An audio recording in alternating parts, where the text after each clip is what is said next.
how we communicate is one of those thinking powers that deteriorates. And our reliance on complicated language, like the kind of language I'm using right here, is just built into our normal social interaction.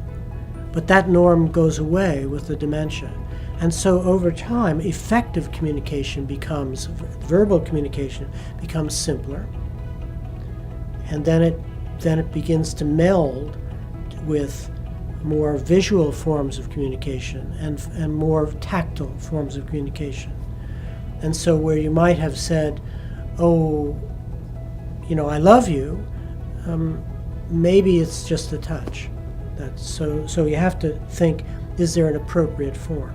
A person with a dementing disorder, remember, can be overwhelmed by stimuli.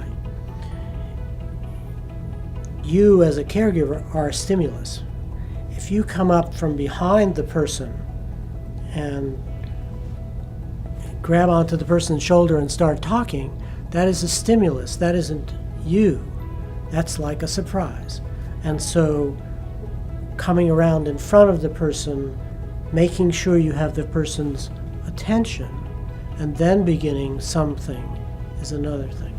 The mind of the person with dementia will settle on something, and that something may be no longer true. And so the person may say, I'd really like to see Mom today. Mom has been dead for 20 years. And so what do I say? And there what we counsel is to move with the emotional truth of the moment for the person.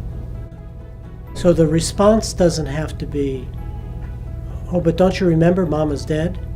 That can be disastrous. You can provoke a really sad response. And it doesn't have to be what some people have called a therapeutic lie, where you say, sure, we'll go and see Mom on Sunday, because that's the one time when the person will remember Sunday and come back at you. But instead, something you can recognize as a caregiver, something about the mind has settled on the mother.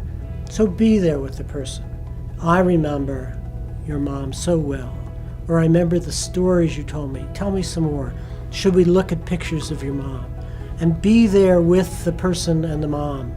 And that's a kind of connection and communication that's, I think, valuable, and it's good for the person, but it's also good for the caregiver because it does establish a moment of being in touch.